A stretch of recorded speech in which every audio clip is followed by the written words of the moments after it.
গৌতম চৰাইদেউলৈ আপোনালোকক স্বাগতম জনাইছোঁ। অন্য দিনাৰ দৰে মই যোগাত্মক ভিডিঅ' পুনৰ আপোনালোকৰ মাজলৈ লৈ আহিছোঁ। আজিৰ বিষয় শিপিনী। শিপিনীসকলৰ সপোন কেনেদৰে বাস্তৱ হ'ব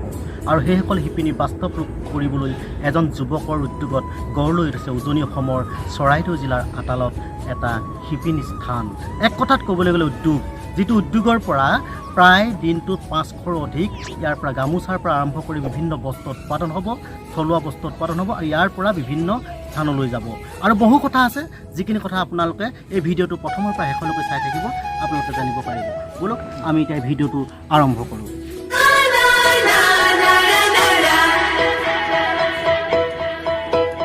আচলতে শিপিনীসকলৰ যি সপোন আৰু এই সপোনক বাস্তৱ কৰিবলৈ ওলাইছে উজনি অসমৰ চৰাইদেউ জিলাৰ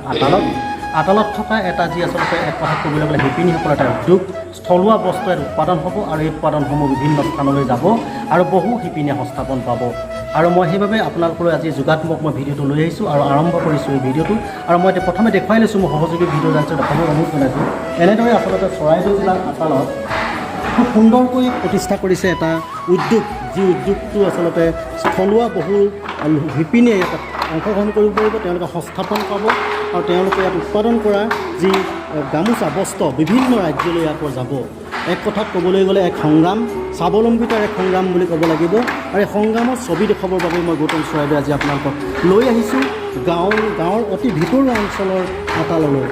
আৰু মই আৰু কিছু আগলৈ গৈ মই গোটেই পৰিৱেশটো দেখাবলৈ অনুৰোধ জনাইছোঁ। এনেধৰণেই চৰাইদেউ জিলাৰ ভিতৰুৱা অঞ্চলত গঢ় লৈ উঠিছে এটা উদ্যোগ, যি উদ্যোগটোত থলুৱা বস্ত্ৰ উৎপাদন হ'ব আৰু তেওঁলোকৰ যিসকল কৰ্মচাৰী আছে, তেওঁলোকৰ বিষয়ববীয়া আছে, তেওঁলোকৰ সৈতে মই কথা পাতিম, কেনেধৰণে আৰম্ভ হৈছে আৰু কিমান ইয়াত উৎপাদন হ'ব আৰু কেনেধৰণে আচলতে উদ্যোগটো বহু এক ডাঙৰ এক স্থানলৈ পৰিৱৰ্তন কৰিব তেওঁলোকে ৰাখিছে আৰু সকলোখিনি কথা পাতিম। মই প্ৰথমেই আপোনাৰ যিজন আচলতে আপুনি পৰিচালক হিচাপে আছে, কেনেধৰণে কামবোৰ আৰম্ভ কৰিছে আৰু এই যি আপোনালোকৰ যি সংগ্ৰামৰ যাত্ৰাত কিমান শিপিনী অংশগ্ৰহণ কৰিছে? ইয়াত আচলতে এইটো আমাৰ MS মডাৰ্ণ হেণ্ডলুম এই কমন ফেচিলিটেশ্যন চেণ্টাৰ, আচলতে এইটো CSP আচলতে চেণ্টাৰ হিচাপে হেৰি কৰিছে। ইয়াত মানে প্ৰশিক্ষণৰ ব্যৱস্থা থাকিব। ইয়াত থলুৱা যিখিনি আমাৰ গামোচাই হওক, তাৰপিছতে ধৰক মুগা, পাটৰ, এৰী, এইবিলাক মানে বস্তু ইয়াত তৈয়াৰ হ'ব আৰু ইয়াৰ জৰিয়তে শিপিনীসকল সংস্থাপন হোৱাৰ লগতে বহুতো কৰ্মচাৰী ইয়াত সংস্থাপিত হ'ব। আৰু লগতে মানে কি হৈছে, আমাৰ অসমৰ বিভিন্ন প্ৰান্তৰ পৰা আহি ইয়াত মানে তেখেতলোকে প্ৰশিক্ষণ লৈ চৰকাৰীভাৱে তেওঁলোকে মানে যিখিনি আমাৰ ইণ্ডাষ্ট্ৰিয়েল লোন আছে,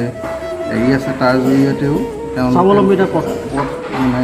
প্ৰশস্ত হ'ব। আৰু লগতে যিসকলে মানে এতিয়া টেক্সটাইল পঢ়ি আছে, সেইসকলে ইয়াত প্ৰেক্টিছ কৰিব পাৰিব বা অন্য প্ৰান্তৰ পৰা ভিন্ন প্ৰান্তৰ পৰা আহি শিকি মেলি তেওঁলোকে মানে নিজে স্বাৱলম্বী হোৱা দিশত, কাৰিকৰী দিশত আগবাঢ়ি যোৱাত সহায় হ'ব। অতি ভিতৰুৱা অঞ্চল এক কথাত ক'বলৈ গ'লে ভিতৰুৱা অঞ্চলত এইটো এটা সংগ্ৰাম। থলুৱা যিটো উদ্যোগ আমাৰ বিভিন্ন হেৰাই গৈছে, বিশেষকৈ গামোচাৰ পৰা আৰম্ভ কৰি উৎপাদন, বিশেষকৈ উজনি অসমত খুব কম ইণ্ডাষ্ট্ৰি, ইয়াত ইণ্ডাষ্ট্ৰি গঢ় লৈ উঠিছে আৰু কিমান শিপিনী ইয়াত অংশগ্ৰহণ কৰিব পাৰিব ইয়াত আৰু কিমান প্ৰডাকশ্যন হ'ব ভৱিষ্যতে? যথেষ্ট মানে প্ৰডাকশ্যন হ'ব। এতিয়া ক'বলৈ গ'লে এতিয়া আমাৰ এটা সময়ত মানে আমাৰ যিখিনি এই গামোচাসমূহ বহিৰাজ্যৰ পৰা মানে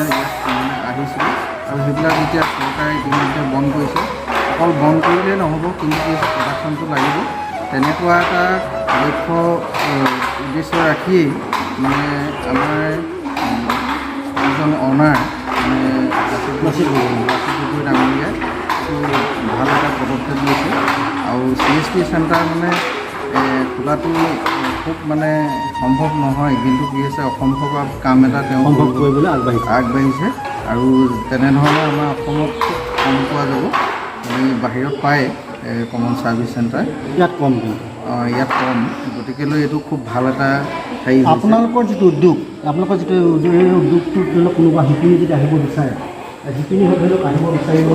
আৰু শিপিনী আহিলে আপোনালোকে ধৰি লওক কিছু প্ৰশিক্ষণ ল'ব বিচাৰিব, তেতিয়া কেনেধৰণে আগবাঢ়িলে আপোনালোকে তেওঁলোকে প্ৰশিক্ষণ ল'ব অকণমান কৈ দিয়ক। তেওঁলোকে এডমিশ্যন ল'ব পাৰিব যিখিনি মানে অন্য প্ৰান্তত হৈ আছে ধৰক এই ইয়াতে থাকি মেলি হেৰি কৰিব থকাৰ ব্যৱস্থা হ'ব হোষ্টেল থাকিব ক্লাছৰুম থাকিব তাৰপিছতে থিয়ৰী ক্লাছৰ কাৰণেও থাকিব তাৰপৰা প্ৰেক্টিকেল ক্লাছো হ'ব তেনেধৰণে বৰ্তমান এতিয়া নিৰ্মাণ কৰি আছে সেইখিনি প্ৰচেষ্টাই তেওঁলোকে এই যিটো পাঠ্যক্ৰম আপোনালোকৰ যিটো শিপিনীসকলৰ যিটো শিকাৰ পাঠ্যক্ৰম ইয়াত শিকিবলৈ কিমান মাহ শিকিব লাগিব বা কিমান মাহ শিকাব যাবলৈ পাৰিব আৰু শিকাৰ সময়ত তেওঁলোকে কিছু মাননি পাব নে কি এনে কি ব্যৱস্থা আছে এতিয়া কিছুমান মানে এনেকৈ প্ৰজেক্টৰ আধাৰত হ'লে মানে তেতিয়া যদি চৰকাৰী খণ্ডয়ো ইয়াত মানে আচলতে কিছুমান আমাৰ প্ৰজেক্ট থাকে সেইবিলাকত মানে তেওঁলোকে প্ৰজেক্টৰ মাধ্যমত যদি শিকায় তেতিয়া তেওঁলোকে চাৰ্টিফিকেট বা অন্যান্য মাননিসমূহ কিছুমান মানে ট্ৰেইনিঙত পোৱা যায় তেনেকৈ ধৰণে এতিয়া ধৰক চৰকাৰেও যদি পদক্ষেপবিলাক লয় তেতিয়া নিশ্চয় মানে সেইখিনি পাবলৈ তেওঁলোকে সক্ষম হ'ব আপোনালোকৰ উদ্যোগটোত মানে 500ৰো অধিক শিপিনীয়ে অংশগ্ৰহণ কৰিব পাৰিব আৰু ভৱিষ্যতে এইটো কিবা ইনষ্টিটিউটলৈ কিবা হ'ব নেকি ইনষ্টিটিউট লৈ উঠিব নেকি বা চৰকাৰী ইনষ্টিটিউটৰ কিবা কাম কৰি আছে নেকি এইটো মানে এতিয়া প্ৰাইভেট তেওঁলোকে ইনষ্টিটিউটে হৈছে CSP মিনিংটো সেইটো প্ৰডাকশ্যন উইথ মানে ট্ৰেইনিং চেণ্টাৰ হয় আচলতে এই যিটো মই ক'লোৱে যে থলুৱা আদালত আছে মই ফোন নম্বৰ মই তলত দি দিম স্বত্বাধিকাৰী ফোন নম্বৰ দি দিম তেওঁলোকৰ পৰিচালকৰ ফোন নম্বৰ দি দিম যে আপুনি যদি শিপিনী হ'ব বিচাৰে আপোনাৰ যদি সপোন আছে আপোনাৰ যদি থলুৱা বস্তু উৎপাদন কৰাৰ ক্ষেত্ৰত আপুনি যদি কিছু পদক্ষেপ গ্ৰহণ কৰিব বিচাৰে তেতিয়াহ'লে আপুনি সেই ফোন নম্বৰত যোগাযোগ কৰি আপুনি এই স্থানলৈ আহিব পাৰিব চৰাইদেউ জিলাৰ আটালত অৱস্থিত হৈ যিটো আচলতে উদ্যোগ এই উদ্যোগটোত আহি পিনে আপুনি ইয়াত যথেষ্ট আপুনি ইয়াত প্ৰশিক্ষণ গ্ৰহণ কৰি উপকৃত হ'ব ইয়াৰ পিছত আপুনি বিভিন্ন স্থানত গৈ আপুনি নিজক স্বাৱলম্বিতা কৰিব পাৰিব নিশ্চয় আপোনাক ধন্যবাদ জনাইছোঁ আৰু মই পুনৰ কৈছোঁ আচলতে এনেদৰে তাঁতশালত শিপিনীসকলে সপোন দেখিছে আৰু এই সপোন বাস্তৱ কৰিবৰ কাৰণে স্থানীয় যিজন আচলতে যুৱক আছে লাচিত গগৈয়ে যথেষ্ট পদক্ষেপ লৈছে আমি তাকেই দেখুৱাবলৈ আহিছোঁ আচলতে এনেধৰণৰ যি ফুল বছৰ যিবোৰ কাম কাজ সেইটোকে মই দেখুৱাইছোঁ এনেধৰণে ব্যস্ত হৈ পৰিছে শিপিনী আৰু উজনি অসমৰ চৰাইদেউ জিলাৰ আদালত আছে এই আচলতে উদ্যোগটো আমি এই উদ্যোগটোৰ বিষয়ে তেওঁ সুন্দৰকৈ ক'লে আৰু আমি আহকচোন আমি কথা পাতিম এতিয়া স্বত্বাধিকাৰীৰ সৈতে আমি কথা পাতোঁ আৰু তেওঁৰ পৰা কি পৰিকল্পনা আছে ভৱিষ্যতে কি কৰিব বৃহৎ এটা এলেকা মই অকণমান যদি দেখুৱাই দিওঁ মই যদি অকণমান দেখুৱাই দিওঁ মোৰ সহযোগী নতুন বাস্তৱ কৰিবলৈ যি পৰিকল্পনা এই পৰিকল্পনালৈ তেওঁলোকে আচলতে বৃহৎ এটা অঞ্চলত তেওঁলোকে কাৰ্যালয় নিৰ্মাণ কৰিছে থকাৰ ব্যৱস্থা কৰিব হোষ্টেলৰ ব্যৱস্থা কৰিব মই যিজন স্বত্বাধিকাৰী আছে স্বত্বাধিকাৰীৰ লগত মই এটা পাতিম মই প্ৰথমে আচলতে ইয়াৰ পৰিৱেশটো দেখুৱাই দিছোঁ কেনেধৰণে এটা বৃহৎ পৰিসৰলৈ আচলতে তেওঁলোকে এই আছে উদ্যোগটো তেওঁলোকে স্থাপন কৰিছে এক কথাত ক'বলৈ গ'লে যথেষ্ট সাহস কৰিছে কাৰণ এটা ভিতৰুৱা এটা অঞ্চল আৰু মই যিজন স্বত্বাধিকাৰী আছে মই তেওঁৰ পৰা কিছু কথা জানিম আৰু তেওঁ কি কথাখিনি আমাক দেখুৱাব প্ৰথমে আপোনাক মই গৌতম চৰাইদেউলৈ স্বাগতম জনাইছোঁ এই যিটো পৰিৱেশ এটা অতি ভিতৰুৱা অঞ্চলত যথেষ্ট কিন্তু এইটো সাহস কৰিব লাগিব ভিতৰুৱা অঞ্চলত আপুনি ইমান সুন্দৰকৈ বৃহৎ এটা এলেকালৈ আপুনি শিপিনীসকলৰ বিশেষকৈ থলুৱা বস্ত্ৰ উৎপাদন কৰাৰ ক্ষেত্ৰত শিপিনীসকলক ব্যস্ত কৰাৰ এক সংগ্ৰাম আপুনি আৰম্ভ কৰিব বিচাৰিছে কেনেধৰণৰ পৰিকল্পনা বিশেষকৈ যি নেকি আমাৰ অসমৰ আজি বিশেষকৈ নিবনুৱা যুৱক যুৱতী আৰু বিশেষকৈ ভাল যি আমাৰ মহিলা তেওঁলোকে ঘৰতে থাকি বিশেষকৈ তেওঁলোকৰ ঘৰখন চলাত বহুত অসুবিধা বিশেষকৈ আমিও সাধাৰণ শ্ৰেণীৰ একেবাৰে লোক আছিলোঁ বিশেষকৈ খুব কষ্টৰ ফলত দিনটো আৰু দিন আগবাঢ়ি গৈ যি ধৰণে মই কিছু হ'লেও ভাবিছিলোঁ যে মই যেতিয়া নিজকে স্বাৱলম্বী হৈছোঁ বুলি ভাবিছিলোঁ যে ময়ো মোৰ নিজৰ মানুহখিনিক কি ধৰণে আগবঢ়াই আনি যাতে তেওঁলোকক সংস্থাপন দিব পাৰোঁ তাৰ লক্ষ্য ৰাখি মই সপোন পুহি ৰাখিছিলোঁ কিছু খুব কম সময়ৰ ভিতৰতে এই সপোন পোহাৰ ক্ষেত্ৰত বিশেষকৈ মই উদ্যোগটো ইমান ডাঙৰ কৰিম বুলি ভবা নাছিলোঁ কিন্তু লাহে লাহে যেতিয়া মানুহৰ সঁহাৰি আৰু শিপিনী সঁহাৰি বন্ধুবৰ্গৰ সঁহাৰি পাইছোঁ পৰিসৰটো বৃদ্ধি পাই গৈ আছে আপোনাৰ এইটো মোৰ হ'ব অডিটিয়াম ইয়াতে আমাৰ কিছুমান মিটিং কৰা হ'ব ইয়াৰ শিক্ষা গ্ৰহণ সেইকাৰণে আপুনি এটা ইনষ্টিটিউট খুলি যাতে সেই যুৱক যুৱতীসকলক শিক্ষা গ্ৰহণ দিব পাৰে তাৰ ক্ষেত্ৰত মোক বিশেষকৈ বহুতকেইজন ব্যক্তিয়ে কোৱাত মই এতিয়া এই আজি এই পৰিকল্পনাটো হৈছে ইয়াতে ডাঙৰ শ্ব'ৰুম হ'ব এই আগত কাৰ্যালয় বনি আছে এইফালেতো আপোনাৰ প্ৰডাকশ্যনৰ আমাৰ ইয়াতে প্ৰডাকশ্যন হ'ব আৰু সেইটো এটা হ'ব আৰু এইফালে আমাৰ যি প্ৰশিক্ষণ ট্ৰেইনিঙৰ যি আমাৰ প্ৰশিক্ষণৰ ল'বলৈ আহিব ট্ৰেইনিং হ'ব আৰু অলপ আপুনি এইফালে বনাবলৈ ৰেডি কৰি গৈ আছে আৰু ক্ৰমান্বয়ে মানে কোনো ৰখা নাই আজি বিশেষকৈ নিবন্ধিতাৰ পিছত বন্ধৰ দিন আজি তেওঁলোকে ছুটীত আছে প্ৰায় সেইকাৰণে কিছু যিমান পাৰোঁ আমাৰ 50-48জন ব্যক্তি মানে ইয়াতে নিৰ্মাণ কৰি আছে, মানুহ লাগি আছে, মানে দিন ৰাত লাগি আছে। খুব কম সময়ৰ ভিতৰত মই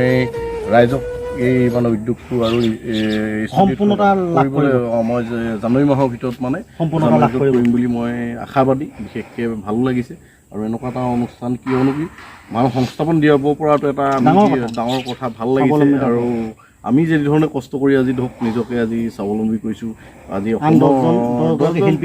এনেকুৱা আমাৰ অসমৰ পৰা আজি যিসকল যুৱক যুৱতী আজি বাহিৰত কাম কৰিব লগা হৈছে, নিজৰ ঘৰখন এৰি থৈ যাব লগা হৈছে, সেই ক্ষেত্ৰত তেওঁলোকৰ সকাহৰ ক্ষেত্ৰত সেই কথা চিন্তা কৰি মই উদ্যোগটো মানে গঢ়ি উঠাৰ ক্ষেত্ৰত স্থাপন কৰিছোঁ। নিশ্চয় আপোনাক ধন্যবাদ জনালোঁ। মই কৈছোঁ যে বৃহৎ এলেকা, বৃহৎ পৰিসৰ, এই বৃহৎ পৰিসৰৰ মাজতেই শিপিনীসকলৰ যিটো সপোন বাস্তৱ কৰিবৰ বাবে এনেধৰণে আচলতে নিৰ্মাণ কাৰ্য চলি আছে। আৰু ইতিমধ্যে শিপিনীসকলে তেওঁলোকৰ যি তাঁত বোৱা কাম চলি আছে আৰু বৃহৎ এটা উদ্যোগ বুলি কৈছোঁ, এইটো এটা উদ্যোগৰ ফল হ'ব। ইয়াতো প্ৰায় 300 ওপৰত শিপিনী ইয়াত তাঁতশালত তেওঁলোকে ব্যস্ত হ'ব পাৰিব। তাৰ কাষতে মই যিটো পৰিৱেশ মই দেখুৱালোঁ, এনেধৰণে চৰাইদেউ জিলাৰ অতি ভিতৰুৱা যিটো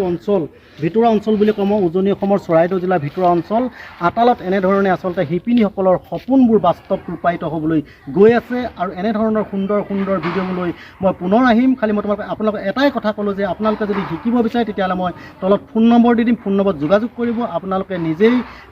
তাত এই বস্ত্ৰশিল্পৰ লগত জড়িত